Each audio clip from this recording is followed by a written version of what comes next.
When I was younger, I was obsessed with the idea of spies because I love the idea of knowing everyone's secrets, as well as getting to wear like really great outfits and sunglasses. Anyway, one time I turned to my sister and my mom and I was like, I'm gonna go outside and spy in the neighborhood. And they were like, cool beans, just go do that. And I was like, if I will go do that. So then I went into the backyard where we had like a shrubbery system where they were like these giant like 6 foot tall shrubs, and you could like go into the shrubbery area, and normally it was like our fairy house, but today it was the spy house. So I climbed up into the shrubbery like 3 or 4 feet up into the air, so I was near the top, so I could like spy out at everybody in the neighborhood, and I was like writing down all the spy stuff. But like the thing was is like I live in the middle of like suburbia, so it was nothing. So it was like, saw a car, heard dog bark, suspicious bird.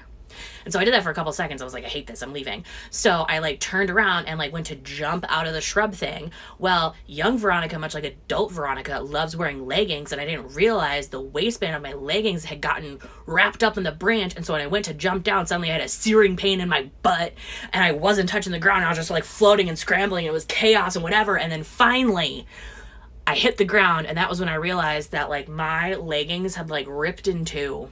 And I was just sitting there in my underpants in the dirt. And I was like, that's not good. Well, this is when the neighborhood decides to come alive.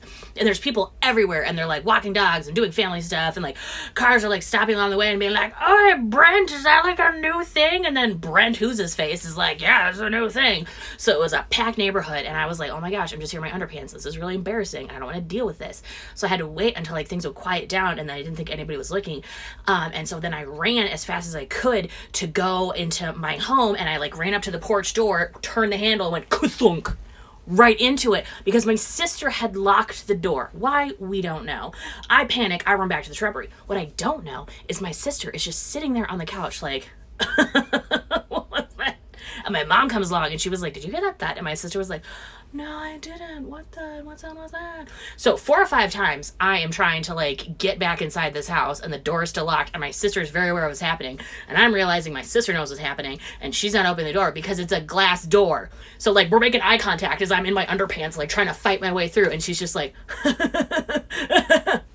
Eventually, my mom realizes like something weird's going on, and so then she sees me coming, and she's like, what happened to your pants? And I'm like, we have no time for that. She must be punished. And my sister was like, what? Punished for what? Punished for why? I don't... And my mom was like, yeah, maybe she like didn't know. And to this day, I'm slightly bitter about my sister doing that to me, but also I appreciate that power move as a person. Anywho, that was just like one time when I was a kid. I'll talk to you later. Okay, bye!